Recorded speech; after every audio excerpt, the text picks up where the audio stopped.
ಸುಮಾರು ಕೆಲಸಗಳು ಬಾಕಿ ಇರೋದು ನಮಗೆ ಒಂದು ಸರ್ಕಾರದಿಂದ ಸಕಾರಾತ್ಮಕ ಸ್ಪಂದನೆ ಸಿಕ್ಕಿದೆ ಅಂತೇಳಿ ಹೇಳಕ್ಕೆ ನನಗೆ ಬಹಳ ಹೆಮ್ಮೆ ಆಗ್ತದೆ. ಅದೇ ರೀತಿ ಇನ್ನು ಮುಂದಿನ ದಿನಗಳಲ್ಲಿ ಕೂಡ ಈಗ ಇನ್ನೂ ಒಂದು ಕೆಲವು ಒಂದು ಈ ಮದ್ಯ ಮಾರಾಟ ಕೂಡ ತಾವೆಲ್ಲನೂ ಬೆಳಕು ಚೆಲ್ಲಿದ್ರಿ. ಅದೇ ರೀತಿ ನಾನು ಒಬ್ಬನೇ ಅಲ್ಲ, ಇಡೀ 224 ಜನ ಕ್ಷೇತ್ರದಲ್ಲಿ 224 ಜನ ಕೂಡ ಇದ್ರ ಬಗ್ಗೆ ಪ್ರತಿಯೊಬ್ಬರು ಕೂಡ ಬೆಳಕು ಚೆಲ್ಲಿದ್ದಾರೆ. ಮತ್ತೆ ಸರ್ಕಾರದಲ್ಲಿ ಪ್ರತಿಯೊಬ್ಬ ಶಾಸಕರು ಕೂಡ ಅವರದೇ ಕ್ಷೇತ್ರದಲ್ಲಿ ಇದನ್ನ ಪ್ರಶ್ನೆ ಮಾಡಿದ್ದಾರೆ. ಈಗ ಶಾಲೆ ಮಕ್ಕಳು, ಕಾಲೇಜ್ ಮಕ್ಕಳು, ಮತ್ತೆ ಅವ್ಯವಹಿತವಾಗಿ ಎಲ್ಲಾ ಕಡೆ ಸಿಗ್ತಾ ಇದೆ. ರೋಡ್ ಬೀದಿ ಹಳ್ಳಿಗಳಲ್ಲೆಲ್ಲ ಬೀದಿ ಅಂಗಡಿಗಳಲ್ಲೆಲ್ಲ ಸಿಗ್ತಾ ಇದೆ. ಅದರಿಂದ ಇದಕ್ಕೆ ಸೂಕ್ತ ಕ್ರಮ ಕೈಗೊಳ್ಳಬೇಕು ಅಂತ ಹೇಳ್ಬಿಟ್ಟು ಎಲ್ಲಾ ಕಡೆಯಿಂದಲೂ ಒತ್ತಡ ಇತ್ತು.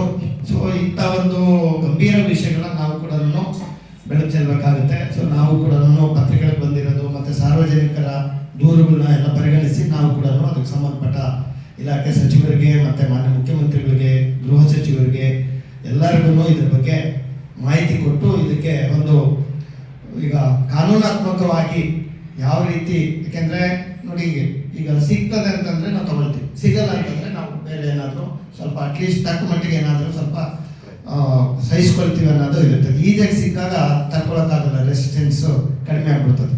ಸೊ ಅಂತ ಒಂದು ಸಂದರ್ಭದಲ್ಲಿ ಕಾನೂನಾತ್ಮಕವಾಗಿ ಈಗ ಸರ್ಕಾರದ ನಾವೇನು ಬ್ಯಾನ್ ಮಾಡಿಬಿಡಿ ಇಲ್ಲ ಇದು ಮಾಡಿಬಿಡಿ ಅಂತೇಳಿ ಕೆಲವರು ತುಂಬಾ ಜನ ಶಾಸಕರು ಕೂಡ ಒತ್ತಾಯ ಮಾಡಿದ್ರು. ಸರ್ಕಾರಕ್ಕೆ ಯಾವ ರೀತಿ ತೊಂದರೆ ಆಗದ ರೀತಿಯಲ್ಲಿ ಕಾನೂನಾತ್ಮಕವಾಗಿ ಏನು ಸೂಕ್ತ ನಿರ್ಧಾರಗಳು ತಗೋಬೇಕೋ, ಅವ್ಯವಹಿತವಾಗಿ ಇಲ್ಲೀಗಲ್ ಆಗಿ ಏನು ಮಾಡ್ತಾ ಇದ್ದಾರೆ ಅದ್ರ ಬಗ್ಗೆ ಸೂಕ್ತ ಕ್ರಮ ಕೈಗೊಳ್ಬೇಕಂತ ನಾವು ಕೂಡ ಒತ್ತಾಯ ಮಾಡಿದ್ವಿ. ಅದೇ ರೀತಿ ತಾಲೂಕಿಗೆ ಸಂಬಂಧಪಟ್ಟಂಗೆ ಪ್ರತಿಯೊಂದು ಇಲಾಖೆ ಕೂಡ ಎಲ್ಲಾ ವಿಭಾಗದ ಇಲಾಖೆಗಳಲ್ಲಿ ಸುಮಾರು ನಾವು 60ಕ್ಕೂ ಹೆಚ್ಚು ಪ್ರಶ್ನೆಗಳನ್ನು ಕೇಳಿದ್ವಿ. ಎಲ್ಲದಕ್ಕೂ ಒಂದು ಸಮರ್ಪಕ ಉತ್ತರ ಸಿಕ್ಕಿದೆ. ಇದಕ್ಕೆ ನಾನು ಮಾನ್ಯ ಮುಖ್ಯಮಂತ್ರಿಗಳು ಮತ್ತು ಉಪಮುಖ್ಯಮಂತ್ರಿಗಳು ಮತ್ತು ನಮ್ಮ ಇಲಾಖೆ ಸಚಿವರು, ಅಧಿಕಾರಿಗಳಿಗೆ ಧನ್ಯವಾದ ಹೇಳಕ್ಕೆ ಇಷ್ಟಪಡ್ತಾ ಇದ್ದೀನಿ. ಯಾಕೆಂದ್ರೆ ಈಗ ಮೊನ್ನೆ ಕೆರೆ ತುಂಬಿಸೋ ಯೋಜನೆ ಬಂತು, ಅದು ಆದಮೇಲೆ ಆದರೆ ನಾನು ಅಲ್ಲೂ ಹೇಳ್ದಂಗೆ ಕೆರೆಗೆ ನೀರು ಬಂದಿದೆ, ಆದರೆ ರೈತರ ಜಮೀನಿಗೆ ನೀರು ಬಂದಿಲ್ಲ. ಗಂಗಾ ಕಲ್ಯಾಣ ಸ್ವಲ್ಪ ಜಾಸ್ತಿ ಮಾಡ್ಬೇಕಂತ ಹೇಳಿರೋದಾಗಿರ್ಬೋದು, ಮತ್ತು ವಿಶೇಷವಾಗಿ ವಿದ್ಯುತ್ ಇಲಾಖೆಯಲ್ಲಿ ಈಗಿರೋಂಥ ಕೆಪಾಸಿಟಿ ಎನ್ಹಾನ್ಸ್ಮೆಂಟ್, ಟ್ರಾನ್ಸ್ಫಾರ್ಮರ್ಸು, ಸಬ್ಸ್ಟೇಷನ್ಸು, ಆಮೇಲೆ ಎಲ್ಲ ಈಗ DC ಎನ್ಹಾನ್ಸ್ಮೆಂಟ್ ಮಾಡಬೇಕು, 25, 63, 63, 100 ಇವೆಲ್ಲ. ಸೊ ಅದಕ್ಕೂ ತುಂಬ ಸಕಾರಾತ್ಮಕ ಸ್ಪಂದನೆ ಸಿಕ್ಕಿದೆ.